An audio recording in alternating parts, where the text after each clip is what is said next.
So, you're thinking about becoming a State Farm insurance agent, but what's it really like in that first year? Step 1.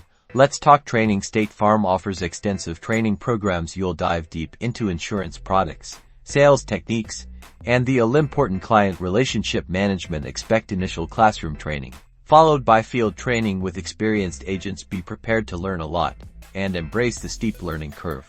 Next up, sales.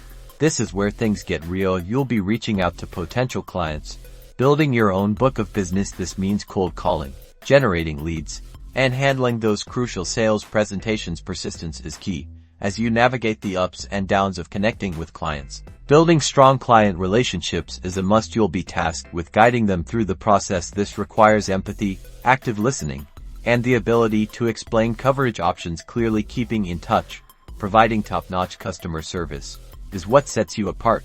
The challenge is, there will be many long hours, handling objections, dealing with rejection. You're essentially building a business from the ground up, so success won't come overnight. Stay motivated, stay positive, and stay focused on your goals. The rewards, they're significant. You're helping people, building your reputation, and the chance for great financial success. First year is tough, yes, but perseverance pays off. This career takes dedication and hard work, but there are huge rewards.